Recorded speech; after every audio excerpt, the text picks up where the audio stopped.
এবার দিয়ে যে বংশ উঠে গেছে এবার আলে হাদিস বাতিল দল ৭৩ দলের মধ্যে এক দলের জান্নাতিয়া ৭২ দল জাহান্নামী জাহান্নামী জাহান্নামী।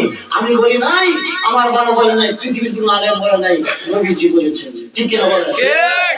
৭২ দলের অন্তর্ভুক্ত। হ্যাঁ, সাদাকাত পর নবীজি পড়েছেন, সাহাবীরা পড়েছেন। সাহাবীরা প্রশ্ন করেছেন, ইয়া রাসূলুল্লাহ, ইয়া হাবিবাল্লাহ, আপনার কদম মুবারকে আমার মা বাবা কুরবান হোক। নবী গো জানতে চাই এই দুরূদের মানে এই দোয়ার মধ্যে নবী এগুলি কি বলতে জানতে চাও? তাহলে শুনুন, এটা কি সুবহানা জিন্নি কাল মালাকুতি সুবহানা আল ইজ্জতি ওয়াল আযমাতি ওয়াল হাইবাতি ওয়াল কুদরাতি ওয়াল জাবারুতি। তো এগুলি হলো মারিফাতের জগৎ। সুবহানাল্লাহ। এগুলি কি মারিফাতের জগৎ? এগুলি কোথায় বলি? আসমানের উপরে। সুবহানাল্লাহ বলে। সুবহানাল্লাহ। এগুলি আসমানের উপরে এই জগৎগুলি।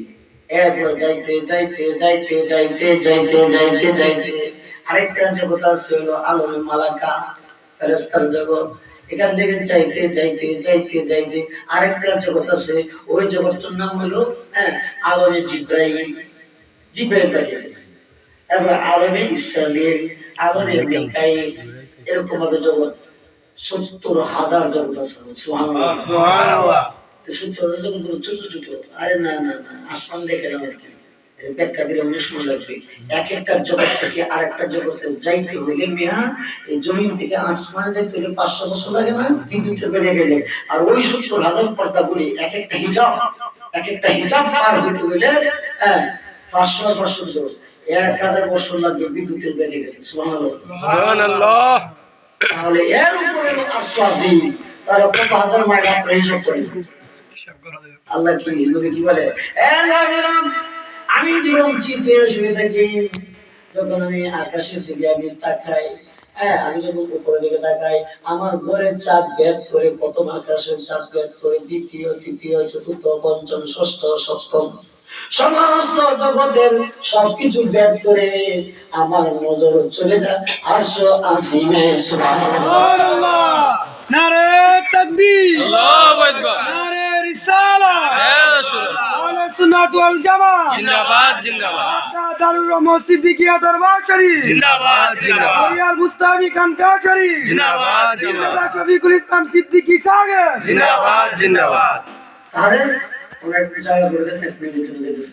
তাহলে সম্মানিত হাজিরিন, তাহলে নবীজির এক কপালে চোখ দিয়ে দেখে আরশ আজিম, আর আল্লাহর ৩ ভাই। তাহলে নবীজির চোখে পাওয়ার আমাদের চোখে পাওয়ার একই তো না না ভিন্ন। এই বিয়াদ বল, তাহলে এই কথা বললে তোর যুক্তি তো ঠিক হইল না। তোর যুক্তি তো ঠিক হইল না। যদিও নবীজির চোখ মোবারক দুই, তোর চোখ দুই, কিন্তু পাওয়ার তো একটা, হাকিকত তো একটা। ঠিক কিনা বলেন? এক দুইটা দেখে এক দুইটা। এবার আসুন, আমাদের কানের ক্ষমতা কত?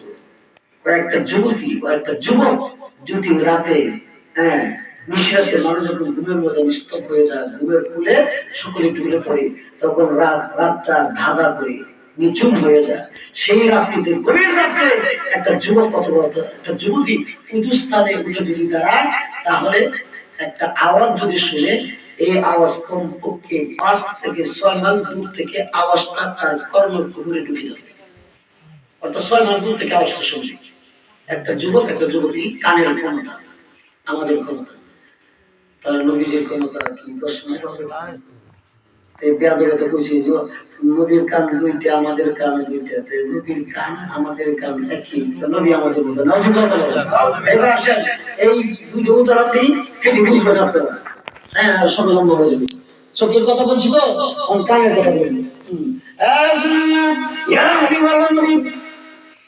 আমাদের কর্মের ক্ষমতা, আমাদের কানের ক্ষমতা যদি ৫ মাইল দূর থেকে আমরা গভীর রাতে শুনতে পারি না নবী, তাহলে আপনি কি ১০ মাইল শুনেন কিনা, ২০ মাইল শুনেন কিনা? নবী কি বলে শোনেন? আমি কেউ মতো না, কেউ আমার মতো না, আমি আবু বকরের মতো না, আমি উমরের মতো না, আমি উসমানের মতো না। আমাকে সামনে কেউ চিনতে পারে নাই, আমাকে একমাত্র আল্লাহ তাআলাই চিনেন। সুবহানাল্লাহ। আমার কানের ক্ষমতা শুনতে, তাহলে শুনুন। আমার কানের ক্ষমতা হলো আমি যখন হুজরা মুবারকে আরাম করি তখন আমার কান যখন পাতি কান পাতা পর্যন্ত মানে কানটা নীরবে পেতে রাখতাম কি বলে আড়াল থেকে শোনার জন্য। আমি যদি কান পাতি শোনার জন্য তাহলে আল্লাহ পাকের আরশ আজিমটা নবী শান্ত দেখেন আর বেদরা বলে কি হ্যাঁ ইদুলবি কাসিরা ওয়া হিবি কাসিরা এই কোরআন পড়ে পড়ে গুনাহ হবে এই কোরআন পড়ে পড়ে মানুষ হেদায়েত হবে। একই জিনিস মধু ফুলের রস খায়া মা করে ফেটে গেলে বলে কি বিষ আর এই ফুলের রস মধু পোকের পেটে গেলে হয় মধু ঠিক কিনা বলে এই কোরআন পড়ে গুনাহ হচ্ছে ঠিক নেই আর এই কোরআন পড়ে নবী শান্ত হচ্ছে। আমি যখন কান পাতি তাহলে শুনো সাহাবীরা ওই আল্লাহ পাকের আরশ আজিমটা 8 জন ফেরেশতা কান দিলে দাঁড়াইছে সুবহানাল্লাহ কি দিয়ে দাঁড়াইছে কান দিলে কি নিয়া আরশ আজিম আরশ আজিম কত বড় আরশ আজিমের পায়া হলো পায়া ফিলা এই ফিলার কত বড় এক একটা ফিলারের নিচে 12,000 জগৎ পড়ে আছে সুবহানাল্লাহ। মনে করেন এই যে ফিলের বাসটা এই বাসটা যে নিচে গাড়ছে জায়গা দখল করছে না কতটুকু জায়গা দখল করছে 10,000 কতটুকু বড় আদাত আর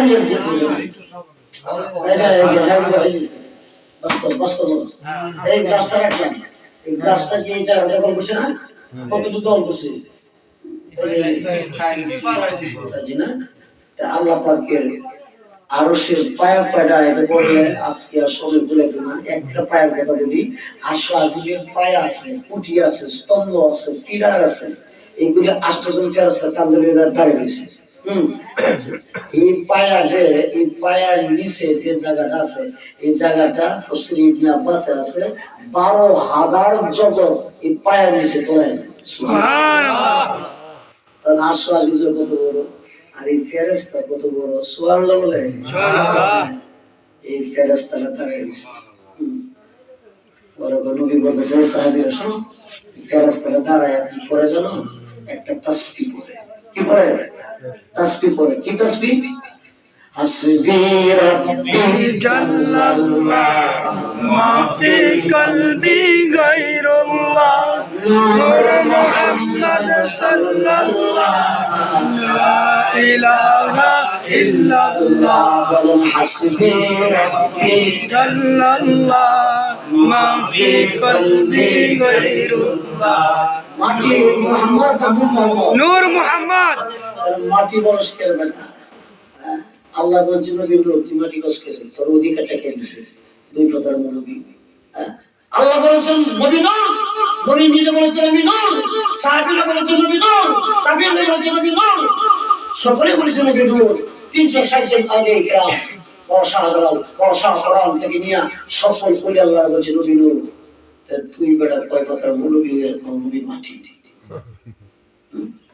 বেয়াদব নবীর একটা গুণ অস্বীকার করে কাফের হয়ে যাবে ঠিক কি ঠিক নবীকে মানতে হবে সর্বগুণে নবীকে মানতে হবে কি সর্বগুণে একটা গুণ অস্বীকার করলেই আপনি আর মুমিন থাকবেন না কাফের হয়ে যাবেন।